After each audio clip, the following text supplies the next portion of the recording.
আজ বাজার থেকে নিয়ে চলে এসেছে বড় বড় চিংড়ি।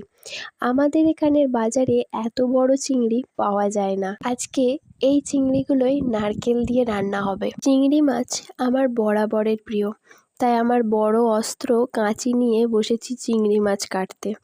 চিংড়ি মাছগুলোকে কেটে ধুয়ে নুন হলুদ মাখিয়ে কিছুক্ষণের জন্য রেখে দিলাম। এবার রান্নাটা করতে যা কিছু লাগবে সমস্ত কিছু কেটে নিয়ে মিক্সিতে ব্লেন্ড করে নেব। হাই, আমি বৃষ্টি। তোমরা কে কোথা থেকে ভিডিওটা দেখছো কমেন্ট করে জানিও। আর এই প্রথমবার আমি রান্না না জানা সত্ত্বেও রান্নার ভিডিও নিয়ে চলে এসেছি।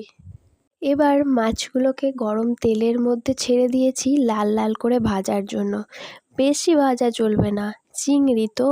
তারপর গরম তেলের মধ্যে দিয়েছি পেঁয়াজ বাটা, আদা বাটা, রসুন বাটা, নুন হলুদ সমস্ত কিছু কষিয়ে নিয়ে তারপর দিয়েছি সর্ষে আর পোস্তর পেস্ট, কয়েকটা চিড়ে রাখা কাঁচা লঙ্কা। এরপর কড়াইয়ের মধ্যে যাবে নারকেলের পেস্ট।